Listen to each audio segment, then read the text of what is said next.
شروع اللہ کا نام لے کر جو بڑا مہربان نہایت رحم والا ہے۔ حامیم، یہ کتاب اللہ کی طرف سے نازل ہوئی ہے جو غالب ہے، حکمت والا ہے۔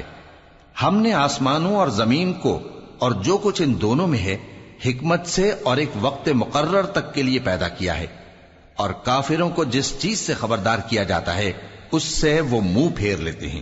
کہو کہ بھلا تم نے ان چیزوں کو دیکھا ہے جن کو تم اللہ کے سوا پکارتے ہو؟ ذرا مجھے بھی تو دکھاؤ کہ انہوں نے زمین میں سے کون سی چیز پیدا کی ہے یا آسمانوں میں ان کی کوئی شرکت ہے۔ اگر سچے ہو تو اس سے پہلے کی کوئی کتاب میرے پاس لاؤ، یا تمہارے پاس علم انبیاء میں سے کچھ ہو تو اسے پیش کرو۔ اور اس شخص سے بڑھ کر کون گمراہ ہو سکتا ہے جو ایسے کو پکارے جو قیامت تک اسے جواب نہ دے سکے اور ان کو ان کے پکارنے ہی کی خبر نہ ہو۔ اور جب لوگ جمع کیے جائیں گے تو وہ ان کے دشمن ہو جائیں گے اور ان کی پرستش سے انکار کر دیں گے۔ اور جب ان کے سامنے ہماری صاف صاف آیتیں پڑھی جاتی ہیں تو کافر حق کے بارے میں جبکہ وہ ان کے پاس آ چکا کہتے ہیں کہ یہ تو کھلا جادو ہے۔ کیا یہ لوگ کہتے ہیں کہ اس پیغمبر نے اس کو از خود گھڑ لیا ہے؟ کہہ دو کہ اگر میں نے اس کو اپنی طرف سے بنایا ہو تو تم اللہ کے سامنے میرے بچاؤ کے لیے کچھ اختیار نہیں رکھتے۔ وہ اس گفتگو کو خوب جانتا ہے جو تم اس کے بارے میں کرتے ہو، وہی میرے اور تمہارے درمیان گواہ کافی ہے، اور وہی تو ہے بڑا بخشنے والا مہربان۔ کہہ دو کہ میں کوئی انوکھا پیغمبر نہیں ہوں، اور میں نہیں جانتا کہ میرے ساتھ کیا سلوک کیا جائے گا اور تمہارے ساتھ کیا کیا جائے گا۔ میں تو اسی کی پیروی کرتا ہوں جو مجھ پر وحی آتی ہے، اور میرا کام تو علانیہ خبردار کرنا ہے۔ کہو کہ بھلا دیکھو تو اگر یہ قرآن اللہ کی طرف سے ہو اور تم نے اس سے انکار کیا، اور بنی اسرائیل میں سے ایک گواہ اسی طرح کی ایک کتاب کی گواہی دے چکا اور ایمان لے آیا، اور تم نے سرکشی کی، تو تمہارے ظالم ہونے میں کیا شک ہے؟ بے شک اللہ ظالم لوگوں کو ہدایت نہیں دیتا۔ اور کافر مومنوں کے متعلق کہتے ہیں کہ اگر یہ دین کچھ بہتر ہوتا تو یہ لوگ اس کی طرف ہم سے پہلے نہ دوڑ پڑتے، اور جب وہ اس سے ہدایت یاب نہ ہوئے تو کہیں گے کہ یہ تو پرانا جھوٹ ہے۔ اور اس سے پہلے موسیٰ کی کتاب تھی، لوگوں کے لیے رہنما اور رحمت، اور یہ کتاب عربی زبان میں ہے اس کی تصدیق کرنے والی، تاکہ ظالموں کو خبردار کرے اور نیکوکاروں کو خوشخبری سنائے۔ جن لوگوں نے کہا کہ ہمارا پروردگار اللہ ہے، پھر وہ اس پر قائم رہے تو ان کو نہ کچھ خوف ہوگا اور نہ وہ غمناک ہوں گے۔ یہی اہل جنت ہیں کہ ہمیشہ اس میں رہیں گے، یہ اس کا بدلہ ہے جو وہ کیا کرتے تھے۔ اور ہم نے انسان کو اس کے والدین کے ساتھ بھلائی کرنے کا حکم دیا۔ اس کی ماں نے اس کو تکلیف سے پیٹ میں رکھا اور تکلیف ہی سے جنا، اور اس کا پیٹ میں رہنا اور دودھ چھڑانا 2.5 برس میں ہوتا ہے، یہاں تک کہ جب وہ پختہ عمر کو پہنچ جاتا ہے اور 40 برس کا ہو جاتا ہے تو کہتا ہے کہ اے میرے پروردگار، مجھے توفیق دے کہ تو نے جو احسان مجھ پر اور میرے ماں باپ پر کیے ہیں ان کا شکر گزار بنوں، اور یہ کہ نیک عمل کروں جن کو تو پسند کرے، اور میرے لیے میری اولاد کو نیک بنا دے۔ میں تیری طرف رجوع کرتا ہوں اور میں فرما برداروں میں ہوں۔ یہی لوگ ہیں جن کے اعمال نیک ہم قبول کریں گے اور ان کے گناہوں سے درگزر فرمائیں گے، اور یہی اہل جنت میں ہوں گے۔ یہ سچا وعدہ ہے جو ان سے کیا جاتا تھا۔ اور جس شخص نے اپنے ماں باپ سے کہا کہ میں تم سے بیزار ہوں، کیا تم مجھے یہ بتاتے ہو کہ میں زمین سے نکالا جاؤں گا، حالانکہ بہت سی قومیں مجھ سے پہلے گزر چکی ہیں؟ اور وہ دونوں اللہ کی جناب میں فریاد کرتے ہوئے کہتے تھے کہ کمبخت، ایمان لا، اللہ کا وعدہ سچا ہے۔ تو کہنے لگا یہ تو پہلے لوگوں کی کہانیاں ہیں۔ یہی وہ لوگ ہیں جن کے بارے میں جنوں اور انسانوں کی دوسری امتوں میں سے جو ان سے پہلے گزر چکی عذاب کا وعدہ تحقیق ہو گیا۔ بے شک وہ نقصان اٹھانے والے تھے، اور لوگوں نے جیسے کام کیے ہوں گے ان کے مطابق سب کے درجے ہوں گے۔ غرض یہ ہے کہ اللہ ان کو ان کے اعمال کا پورا بدلہ دے اور ان کا نقصان نہ کیا جائے گا۔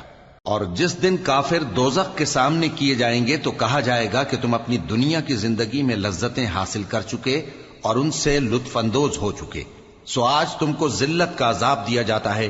یہ اس کی سزا ہے کہ تم زمین میں ناحق غرور کیا کرتے تھے، اور اس کی کہ بد کرداری کرتے تھے۔ اور قوم عاد کے بھائی ہود کو یاد کرو کہ جب انہوں نے اپنی قوم کو سرزمین احقاف میں خبردار کیا، اور ان کے آگے اور پیچھے سے خبردار کرنے والے گزر چکے تھے کہ اللہ کے سوا کسی کی عبادت نہ کرو، مجھے تمہارے بارے میں بڑے دن کے عذاب کا ڈر لگتا ہے۔ کہنے لگے کیا تم ہمارے پاس اس لیے آئے ہو کہ ہم کو ہمارے معبودوں سے پھیر دو؟ اگر سچے ہو تو جس چیز سے ہمیں ڈراتے ہو اسے ہم پر لے آؤ۔ پیغمبر نے کہا کہ اس کا علم تو اللہ ہی کو ہے، اور میں تو جو احکام دے کر بھیجا گیا ہوں وہ تمہیں پہنچا رہا ہوں، لیکن میں دیکھتا ہوں کہ تم لوگ نادانی میں پھنس رہے ہو۔ پھر جب انہوں نے اس عذاب کو دیکھا کہ بادل کی صورت میں ان کے میدانوں کی طرف آ رہا ہے تو کہنے لگے یہ تو بادل ہے جو ہم پر برس کر رہے گا۔ نہیں، بلکہ یہ وہ چیز ہے جس کے لیے تم جلدی کرتے تھے، یعنی آندھی، جس میں درد دینے والا عذاب بھرا ہوا ہے، جو ہر چیز کو اپنے پروردگار کے حکم سے تباہ کیے دیتی تھی۔ آخر وہ ایسے ہو گئے کہ ان کے گھروں کے سوا وہاں کچھ نظر نہیں آتا تھا۔ گناہگار لوگوں کو ہم اسی طرح سزا دیا کرتے ہیں، اور ہم نے ان کو ایسا اقتدار دیا تھا جو تم لوگوں کو نہیں دیا، اور انہیں کان اور آنکھیں اور دل دیے تھے، تو چونکہ وہ اللہ کی آیتوں سے انکار کرتے تھے اس لیے نہ تو ان کے کان ہی ان کے کچھ کام آ سکے اور نہ آنکھیں اور نہ دل، اور جس چیز کا وہ مذاق اڑایا کرتے تھے اسی نے ان کو آ گھیرا۔ اور اے مکے والو، تمہارے ارد گرد کی بستیوں کو ہم نے ہلاک کر دیا، اور بار بار ہم نے اپنی نشانیاں ظاہر کر دیں تاکہ وہ رجوع کریں، تو جن کو ان لوگوں نے اللہ کا قرب حاصل کرنے کے لیے معبود بنایا تھا انہوں نے ان کی کیوں مدد نہ کی، بلکہ وہ ان سے گم ہو گئے، اور یہ ان کا جھوٹ تھا اور یہی وہ افترا کیا کرتے تھے۔ اور وہ وقت قابل ذکر ہے جب ہم نے جنوں میں سے کئی شخص تمہاری طرف متوجہ کیے کہ قرآن سنیں، تو جب وہ اس کو سننے حاضر ہوئے تو آپس میں کہنے لگے کہ خاموش رہو۔ جب پڑھنا ختم ہوا تو وہ اپنی برادری کے لوگوں میں واپس گئے کہ ان کو خبردار کریں۔